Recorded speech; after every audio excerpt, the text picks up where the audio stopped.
We have a discussion item for 7C1 for the Energy Aggregation Program. Who's heading that one up? Or was that just for us to discuss? That was just for you to discuss.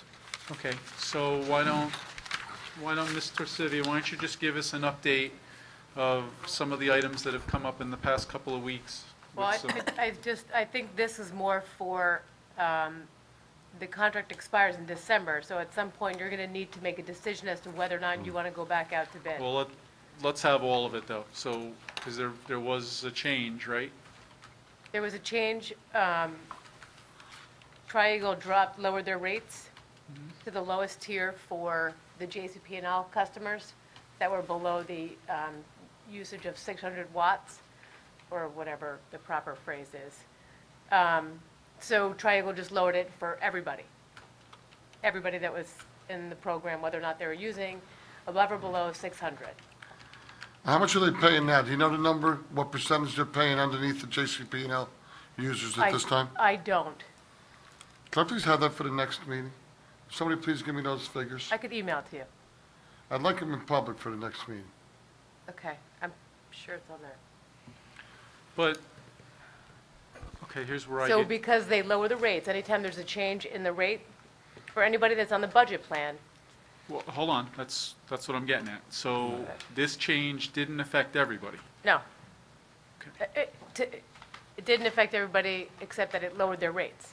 Okay, it lowered their rates, but because they could have been at a different cost structure, some people could experience a true-up.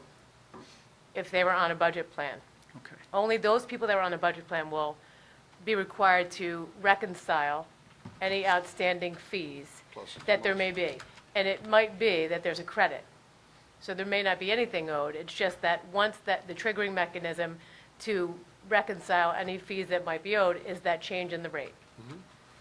So Okay. they just sent a letter, Triangle just sent a letter to those people that were on the budget plan, letting them know. So how did that action differ from the lack of action that took place when the program started, where certain customers were not put into the Tri-Eagle program because their usage didn't qualify for the 600 kilowatt hours? Because not every single person in the municipality that was eligible, that wasn't on a third-party provider, was not automatically put in the program because the rate structure based on the 600 kilowatt hours precluded them from having to be able to be allowed to go into the program, at which time I questioned, why did that rate structure change not occur then? And I still haven't gotten the answer Why to that. didn't they lower that rate then? Why did Tri-Eagle Energy not lower the rate at that time? Because it was a winter rate. Summer rates are tiered. Yeah, but there was That's no what- discussion about that when we got into the program. The discussion was that the Tri-Eagle rate, because of the additional clause that we put in, that we actually paid a premium for when the bidding occurred, was that the rate was always guaranteed to be lowered, and there was no factor for usage that was considered. And then after the program enrolled, certain members who were on budget plans and/or were on less usage plans were not enrolled and stayed on with the public utility. And now it seems we're redoing that same thing because of usage that didn't occur the first time, and people that were on the budget plan could now wind up having to true up earlier than they thought they were going to, and may have to actually even do it twice, which again was not told to our customers by CUC. So this would be a good time to figure out whether or not you want to go ahead with the program. I just wanted to throw that out as another example of a story that I was given completely different by our consultant than what they appeared numerous times, that it just seems every single time there's some kind of a change, and I ask the question, I don't get an answer that makes any sense to me.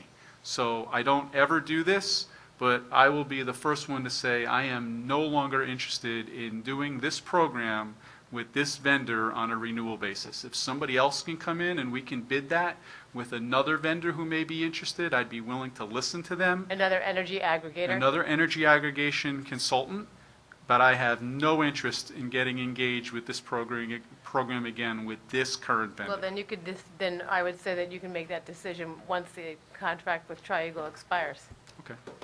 which is at the end of December. we need our ducks in a row, I believe, before the end of December on where we're You're gonna going go to need with to this. put it out to bid for new energy Yes. consultants. So you Right. have to make that decision when we put everything else out to bid.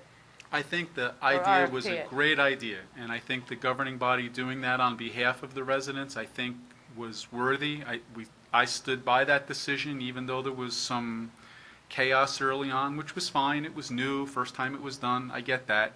But now we're 12 months into the program, and the exact same thing happened again, and we're sending a letter that I don't understand, and quite honestly, I don't have anybody here that I can ask the question to. So, just, I'm very dissatisfied with the vendor that we've chosen and the way they've worked the program. So, So If- come September, October, you have to let us know whether or not you want us to RFP for new energy aggregation consultants. can we RFP it well in advance of that, so we get some time to flush that out, as opposed to doing that in October? Sure, but your and then- contract wouldn't take effect until after the contract with Tri-Eagle. Okay. So you would make Because the there's a lot of appointment- things involved, right? You have to get the vendor, you have to do the public auction, you got to do a lot of things, right? So this could be like a August thing that maybe we should plan on RFPing this? No, you could do it in September. That's fine. Okay. And don't forget, we also had other towns under our contract in order to We get. have a co-op. Exactly. So, So they would have to buy in on it if we wanted to, change. right. No, we don't have to renew in January no matter what. No, Okay? you don't have to do anything. You could do it individually without having a co-op. Correct. Nobody can tell us to stay in it if we choose not to. Look, I had my reservations, would but I dissolve. voted for it.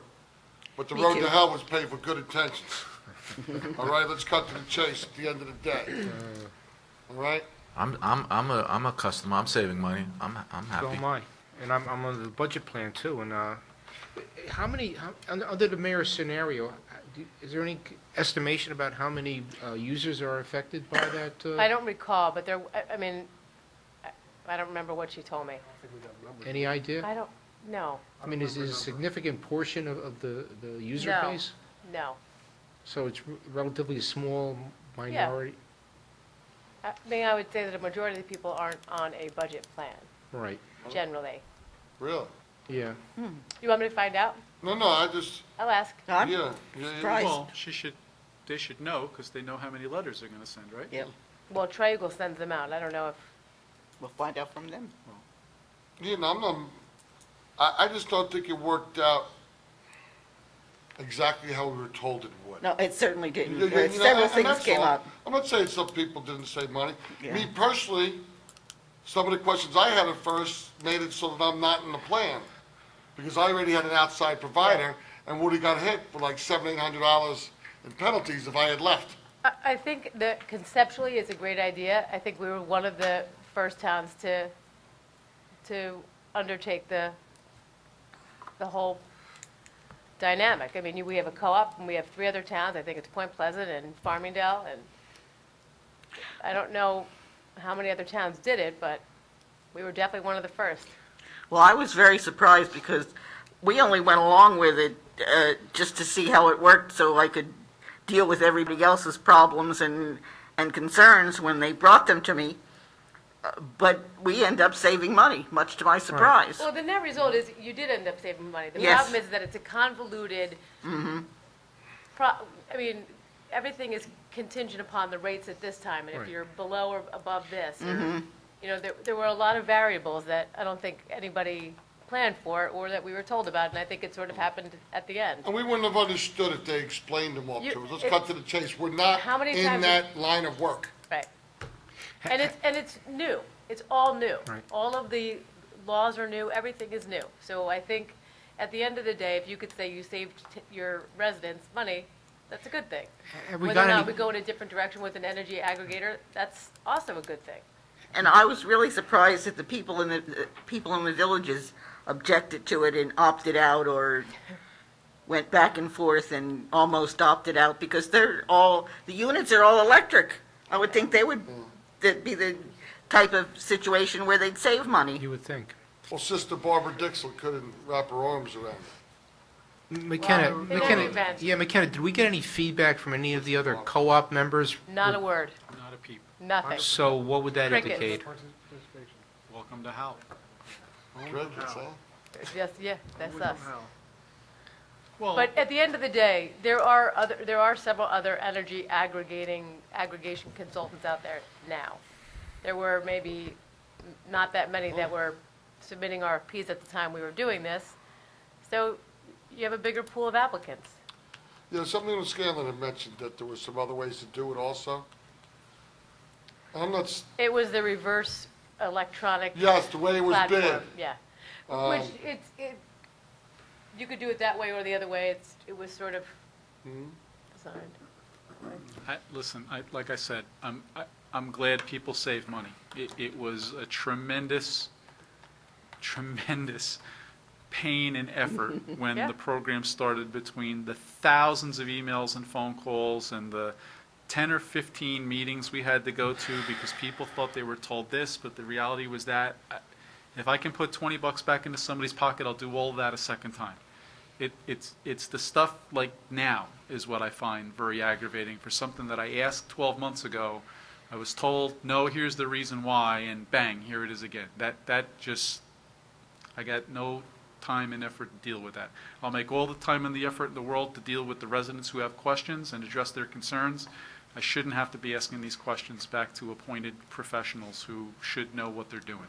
Well, my biggest personal disappointment was several people stood out there and told us, and we asked, and they reiterated over and over again, that if we were included in this, we would stop getting those phone calls. They haven't stopped. Yeah. It's true. They haven't stopped at all. They can't stop them because Jersey Central Power and Light sold all these people our names. Yeah. So as part of the review, and like, we probably should do a little bit of a post-mortem on this, of things that we identified that were wrong with mailings, letters, multiple letters, third copies of letters. Like, let's go through that history and just make a tick list of the items that, if we choose to go through this again, that these things will not happen again, and whatever vendor it is that we bring in to do that, let's give them a head up of what our experience was, so we don't have to recreate that. Yeah, but in all fairness, Mayor, there was a philosophical difference by a small minority of people, I should say, that they don't like government telling them. I'm not even talking about that. But I'm other I'm than talking that, about That played a huge part. Yeah, that played a really big part. That And- really was a major objection. But that was our job to get that record. What I'm talking about is At the end of the day, the letters that were wrong. Yeah. at the end of the day, the people saved money. I saved significant money. So to me, it was a good thing. But I have no problem reviewing a vendor. But I think it was a good thing. Again, I'm just telling you publicly, I will not vote for the current vendor that we have, regardless of what it says. Well, you can't, we have to RFP for it anyway. I hear you, just I want to be crystal clear of what my opinions were. So what are the conditions to accept a proposal? It has to be the lowest price vendor, but are there other conditions that can, No, this that's is not a why competitive, That's why I'm having the conversation. this wouldn't now. apply under 4811? No. In terms of competitive bid practices? No? Okay. They're professional consultants. Oh, okay. Okay, We can vote for who we feel comfortable with. you good? All right.